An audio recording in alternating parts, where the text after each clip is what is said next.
Hello everyone, let's begin with the part third of reproduction in organism. We'll be dealing with sexual reproduction over here and different phases in sexual reproduction. So let's begin. As you all know that it involves the formation of male and female gametes by two individuals of opposite sex.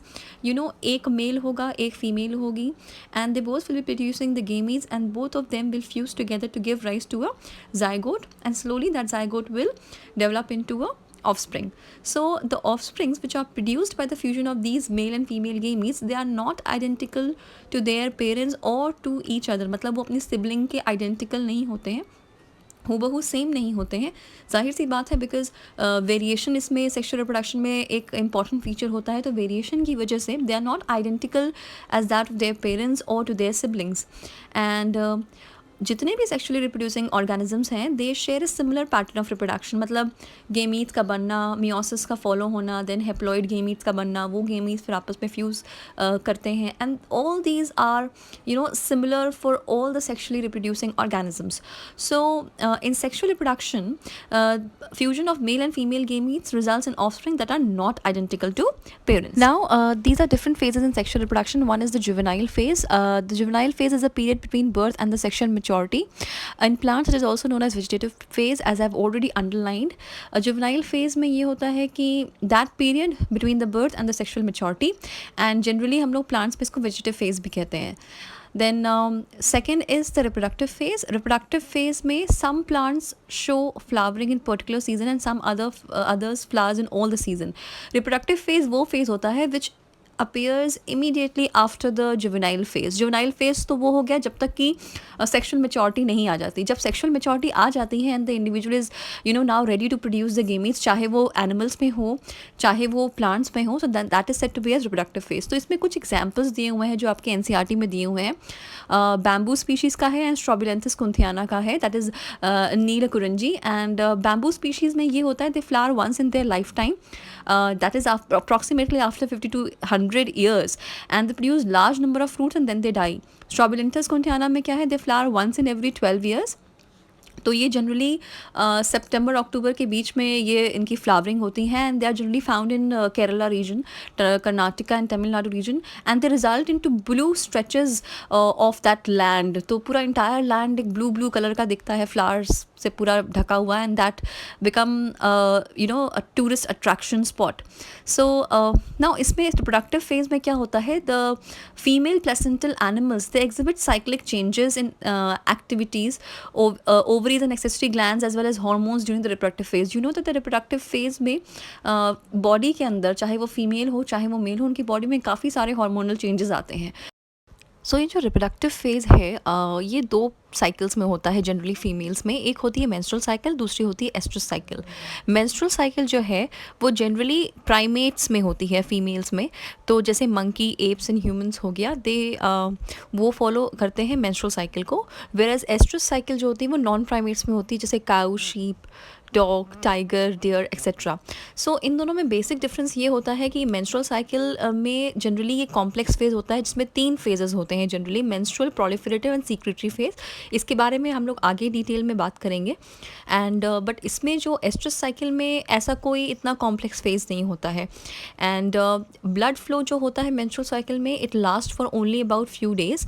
The broken endometrium is passed out during the menstruation. and इसमें क्या होता है, जो broken ये जो endometrium है ये बाहर नहीं निकलता, it is not passed out. तो ये क्या करता है, ये वापस से बॉडी के अंदर रीएब्जॉर्ब हो जाता है एस्ट्रस साइकिल में. And the females in menstrual cycle does not permit copulation during the menstrual phase of the cycle. Whereas estrus cycle में क्या होता है, फीमेल क्या करती हैं, परमिट करते हैं copulation during the estrus phase. और इन एस्ट्रस फेज में क्या होता है, there is a period of heat जिसको हम लोग कहते हैं. और उस टाइम पे जो इसके फॉलिकल सेल्स होती हैं, they start producing mature ova, and ovulation उस टाइम पे होती है. And it's a perfect time for mating, a period of heat में. सो एस्ट्रस साइकिल और मेंस्ट्रुअल साइकिल में ये बेसिक डिफरेंसेस हैं which you can see. And इसमें हार्मोन्स का बहुत इंपॉर्टेंट रोल होता है. Like hormones are responsible for the transition between different phases of their life cycle. चाहे वो मेंस्ट्रुअल साइकिल हो, चाहे वो एस्ट्रस साइकिल हो, इसमें हार्मोन्स का बहुत इंपॉर्टेंट रोल है. Next is the senescence phase, जहाँ पे it marks the end of the reproductive phase and it refers to the old age after which the organism ultimately dies. So ये था हमारा 3 फेजेस जहाँ पे हमने जुवेनाइल फेज, रिप्रोडक्टिव फेज और senescence phase के बारे में डिस्कस किया था. Now we come to events in sexual reproduction. There are 3 events basically. One is pre-fertilization, second one is fertilization, and the third one is post-fertilization. So pre-fertilization का मतलब ये है कि all the events prior to the fusion of gametes are included in it. जब gametes fuse हो जाते हैं, उसके पहले जितने भी events रहते हैं, they are said to be as pre-fertilization events. और उसमें basically 2 इवेंट्स होते हैं. One is gametogenesis, another one is gamete transfer. जब हम गैमेटोजेनेसिस की बात करते हैं, एज यू कैन ऑलरेडी सी, नाम ही ये सजेस्ट कर रहा है कि गेमीट का जेनेसिस, गेमीट का फॉर्मेशन. सो इसमें गेमीट्स जो हैं ये फॉर्म होते हैं, and gametes are haploid cells. They are generally N, they are not diploid. जैसे कि हम लोग यहाँ पे देख सकते हैं कि हैप्लॉइड में क्या होता है, only 1 set of chromosome is there, whereas diploid में क्या होता है, 2 सेट ऑफ क्रोमोजोम्स हम लोग को देखने को मिलते हैं. सो ये बेसिक डिफरेंस है हैप्लॉइड और डिप्लॉयड के केस में. जैसे फॉर एग्जांपल अगर हम लोग ह्यूमंस का एग्जांपल लेते हैं, ह्यूमंस में जब हम लोग कहते हैं कि गेमीट्स में हमारे 23 क्रोमोजोम्स हैं, we don't say that we are having 23 pairs of chromosome in gametes. वे gametes are always haploid, it contains only 1 set of chromosome. तो 1 सेट ऑफ क्रोमोजोम का मतलब सिर्फ 23 क्रोमोजोम कंटेन करता है. तो 23 क्रोमोजोम्स मेल गेमीट कंटेन करेगा, 23 chromosome female gamete contain करेगा. जब यही आपस में दोनों कंबाइन करते हैं, दैट इज़ 23 + 23, तो ये 46 क्रोमोजोम्स का सेट बन जाता है, और ये जाइगोट में प्रेजेंट होता है. So we say that zygote is diploid having 2 set of chromosome, that is 23 pairs of chromosomes. Now for example, let us look in algae. Both gametes are similar in structure and therefore they are said to be as homogametes या isogametes. algae में mail और female gametes में कोई differentiation नहीं होता है morphologically, इसीलिए हम लोग उसका नाम दिए हैं, दे आर होमो. होमो का मतलब होता है सेम, और गेमीट्स का मतलब आप जानते ही हैं. So we say they are homogametes. Male and female में मॉर्फोलॉजिकल मतलब एक्सटर्नली कोई डिफरेंस नहीं होता है, तो वी से देम दे आर होमोगेमीट्स या आइसोगेमीट्स. आइसो का मतलब भी होता है सेम. हायर प्लांट्स और या हायर ऑर्गेनिज्म में मॉर्फोलॉजिकल डिफरेंस पाया जाता है, therefore they are said to be as heterogametes. Hetero का मतलब होता है डिफरेंट, सो दे आर हेटेरोगेमीट्स, जहाँ पे मेल और फीमेल गेमीट अलग अलग होते हैं. So in higher organisms which reproduce sexually, two morphologically distinct gametes are formed. They are said to be as heterogametes. Male gamete are called as anthrozoid or sperm, and female gametes are called as ovum or egg. तो आप यहाँ पे देख सकते हैं कि male gamete को हम लोग या तो एंथ्रोजॉइड कहते हैं या स्पर्म कहते हैं, ये जनरली मोटाइल होते हैं, एंड फीमेल गेमीट को हम लोग ओवम या एग कहते हैं, दे आर जनरली स्टेशनरी. तो आइसोगेमीट्स या हेट्रोगेमीट्स के बारे में अगर हम लोग बात करते हैं, दूसरे प्लांट्स या फंजाई में होमोथैलिक एंड मोनोशियस टर्म का मतलब ये होता है, they are used to denote bisexual condition. Monoecious, homo मतलब सेम, एंड मोनोशियस का मतलब एक ही प्लांट में both male and female gametes are present. So homo का मतलब सेम, थैलस का मतलब होता है the body of the plant. So homo मतलब same body of the plant में दोनों ही सेक्स ऑर्गन्स पाए जाते हैं, दैट इज़ मेल भी पाया जाता है, फीमेल भी पाया जाता है. तो therefore they are said to be as mono मतलब एक, मोनोशियस मतलब एक. ठीक है, सो एक प्लांट बॉडी में both the sex organs are found, so therefore they are said to be as homothallic या monoecious. They are used to denote a bisexual condition. ठीक है, और हेटेरोथैलिक या डायोशियस टर्म का मतलब ये होता है, they are often used to denote a unisexual condition. उसका मतलब ये होता है कि डिफरेंट, हेटेरो मतलब डिफरेंट.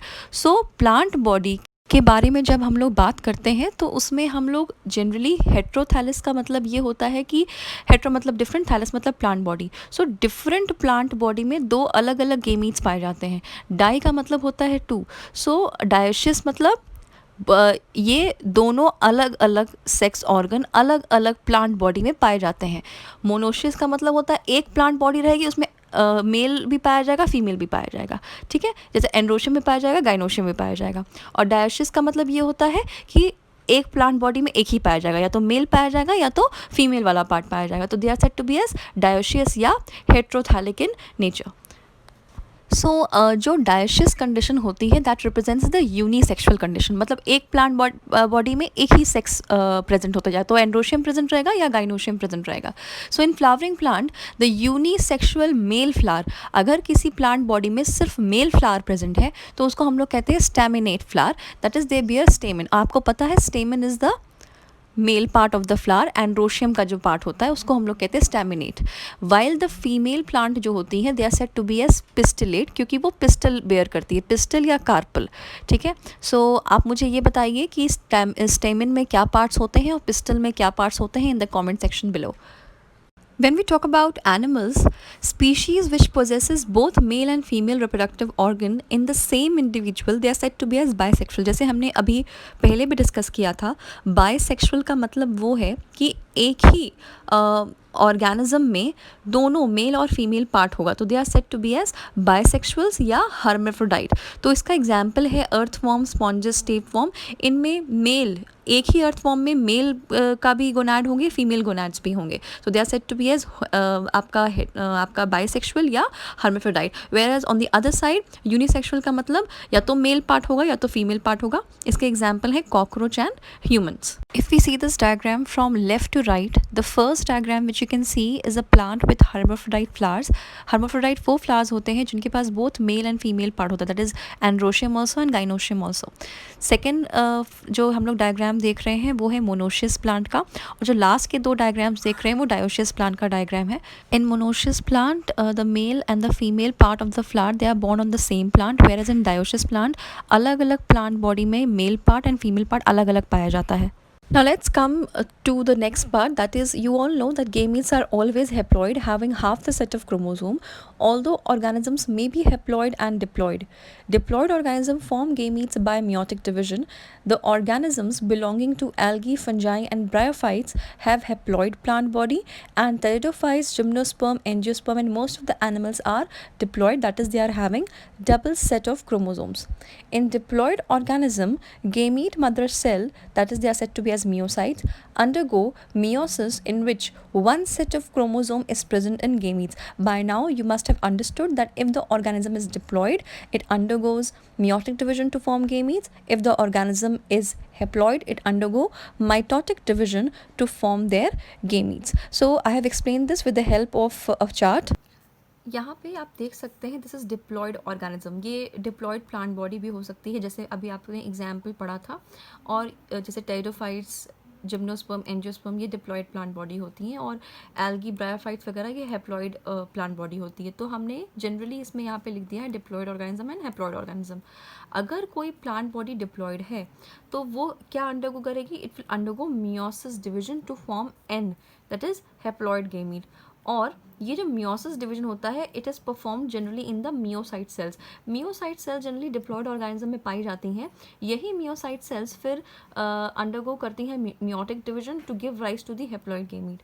फिर जब यही हैप्लॉयड गेमीट, चाहे मेल गेमीट हो चाहे फीमेल गेमीट हो, जब ये आपस में दोनों कंबाइन करते हैं तो this lead to the formation of diploid zygote. अच्छा, जाइगोट जो रहता है वो भी हमेशा डिप्लॉयड रहेगा.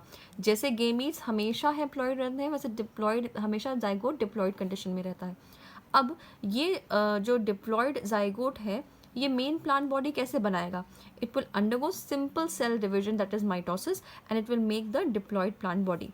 अब ये जो हैप्लॉयड ऑर्गेनिज्म है it will undergo mitotic division. अब देखिए हैप्लॉयड ऑर्गेनिज्म है तो ये जैसा खुद क्रोमोसोम कंटेन किया है वैसे ही क्रोमोसोम बनाएगा.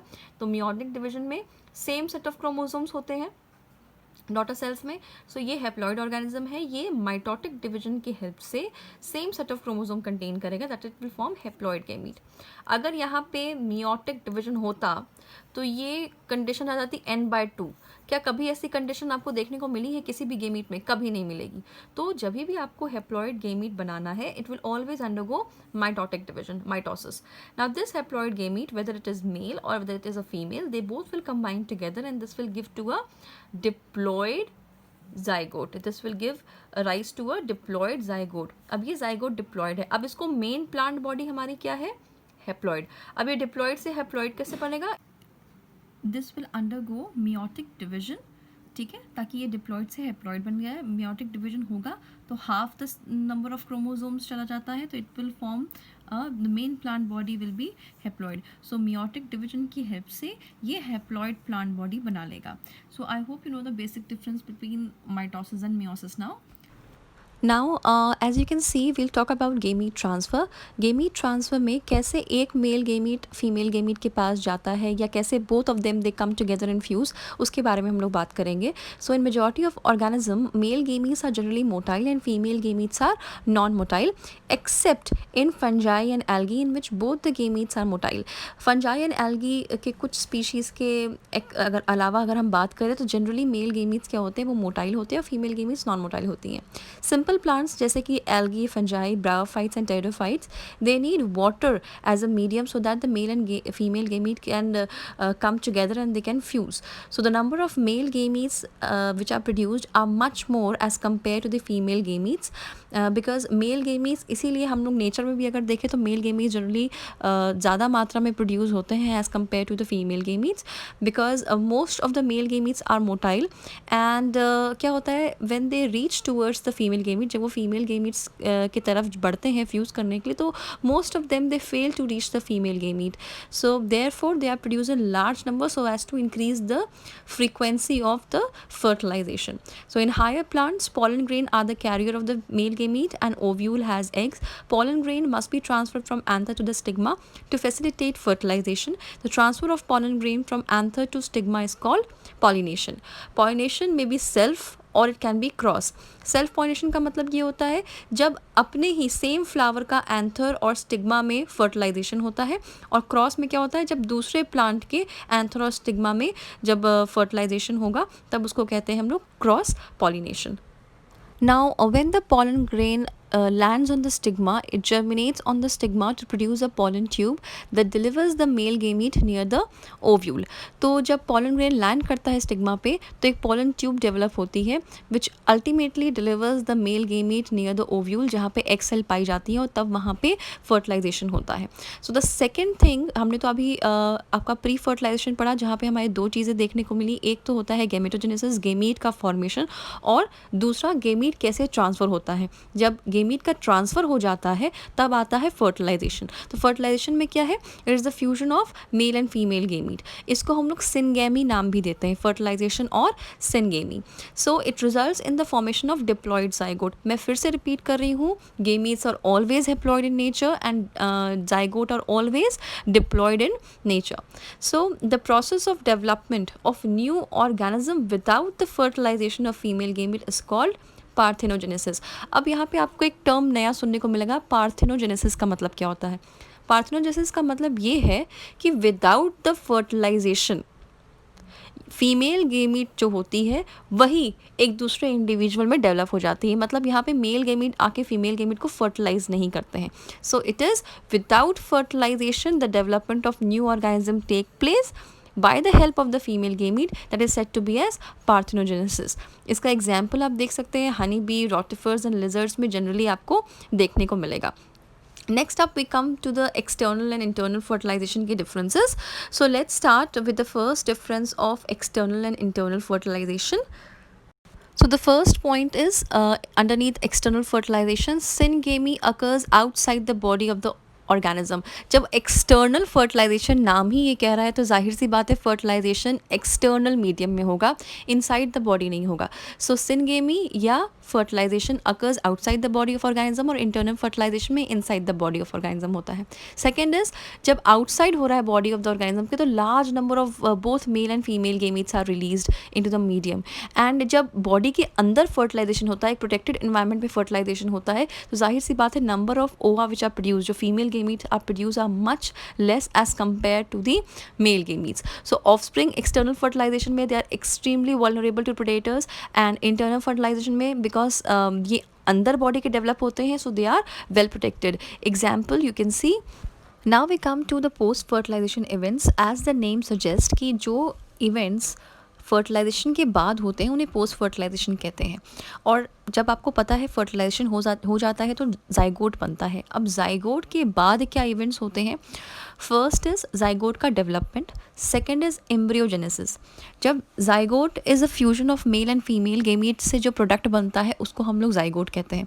अब जाइगोट के अंदर जब डिविजन स्टार्ट हो जाता है, जब क्लीवेज डिविजन्स होने लग जाते हैं, वो 1 से 2, 2 से 4, 4 से 8 सेल्स में जब ऐसे बनने लग जाता है, तब हम लोग उसको एम्ब्रियो कहते हैं। और एम्ब्रियो के बाद फिर वो फीटस बनता है या वो इंडिविजुअल ऑर्गेनिज्म में डेवलप करता है। सो जाइगोट का जब डेवलपमेंट होता है, so it ensures the continuity of species between organism. इसका मतलब ये है कि एक स्पीशीज़ कैसे परपिचुएट करता है वो जाइगोट की हेल्प से ही करेगा। जब जाइगोट जब तक नहीं बनेगा तो वो इंडिविजुअल ऑर्गेनिज्म में कैसे डेवलप करेगा। So it ensures the continuity of species between the organism from one generation to the next generation. So every sexually reproducing organism including human being begin life as a single cell which is known as zygote. In the organism having external fertilization, zygote is formed in the external medium. जैसे आपने देखा होगा amphibians वगैरह में या आपने fishes वगैरह में देखा होगा, generally they lay their eggs outside in the external medium.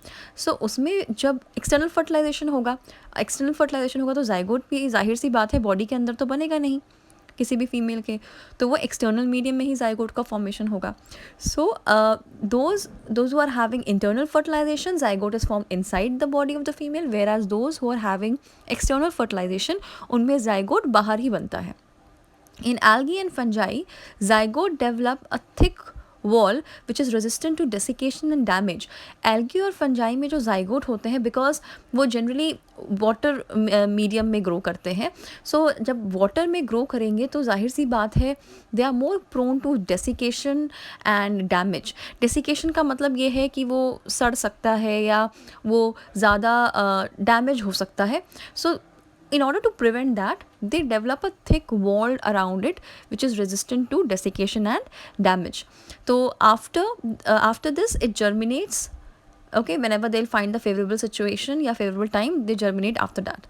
In the organism having haplontic life cycle, zygote divides to form haploid spores that germinate to form haploid individual. मैंने आपको इसके पहले ये कॉन्सेप्ट बताया था कि अगर कोई ऑर्गेनिज्म हेप्लॉइड है, जाइगोट तो डिप्लॉइड रहता है हमेशा, so it will undergo meiotic division to form haploid क्या कहते हैं प्लांट बॉडी। तो हेप्लॉइड स्पोर्स बनाएगा, वही हेप्लॉइड स्पोर्स जो हैं वो प्लांट बॉडी में डेवलप करेंगे या इंडिविजुअल ऑर्गेनिज्म में डेवलप करेंगे। So next is embryogenesis. Embryogenesis का मतलब आपको पता है, जेनेसिस का मतलब होता है फॉर्मेशन, तो एम्ब्रियो का फॉर्मेशन इज एम्ब्रियोजेनेसिस। तो अभी तक में हम लोगों ने 3 इवेंट्स पढ़े थे, pre fertilisation, fertilisation and post fertilisation. तो जाहिर सी बात है प्री फर्टिलाइजेशन में गैमेटोजेनेसिस रहेगा और गेमीट ट्रांसफ़र रहेगा, गेमीट का बनना और गेमीट का ट्रांसफ़र होना। उसके बाद second is fertilisation, third is post fertilisation. Post fertilisation में अब गेमीट फ्यूज़ हो गए तो जाइगोट बन गया, अब जाइगोट कैसे डेवलप करेगा और वो एम्ब्रियो में कैसे फर्दर जो है वो बनेगा। सो ये सारी चीज़ें आपको अभी तक क्लियर हो गई।